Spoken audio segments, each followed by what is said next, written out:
Hello friends.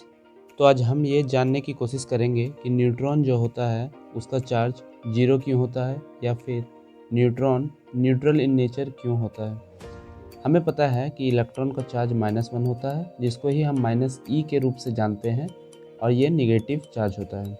Proton जो होता है उसका चार्ज +1 होता है, इसी को हम +e से डिनोट करते हैं, और ये पॉजिटिव चार्ज होता है। न्यूट्रॉन न्यूट्रल होता है, इसका चार्ज जीरो होता है, ये हमें पढ़ाया गया है।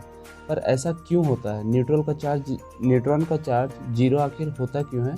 आज हम ये जानने की कोशिश करेंगे। देखिए, ये एक एटम है जो कि रदरफोर्ड मॉडल के द्वारा प्रपोज किया गया है। रदरफोर्ड ने बताया कि एटम के सेंटर में न्यूक्लियस होगा, और न्यूक्लियस में सब एटॉमिक पार्टिकल होंगे, इलेक्ट्रॉन, प्रोटॉन और न्यूट्रॉन।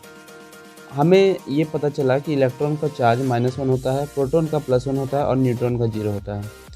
न्यूट्रॉन का चार्ज 0 इसलिए होता है क्योंकि न्यूट्रॉन जब न्यूक्लियस में होता है तो उसमें एक प्रोटॉन होता है और उसमें एक इलेक्ट्रॉन होता है। अच्छा, तो ऐसे कैसे हो गया कि न्यूट्रॉन में एक प्रोटॉन और एक इलेक्ट्रॉन?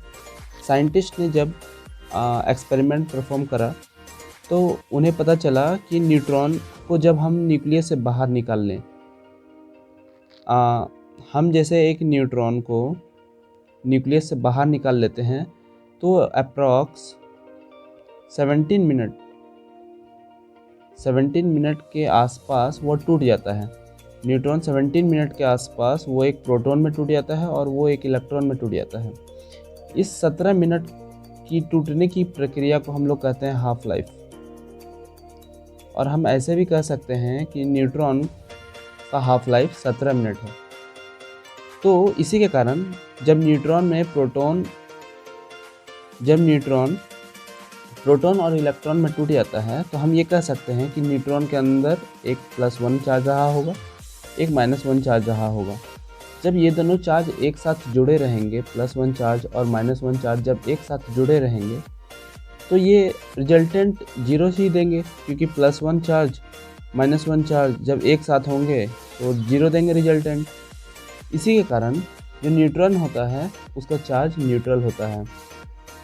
तो आज हमने ये सीखा कि न्यूट्रॉन का चार्ज न्यूट्रल क्यों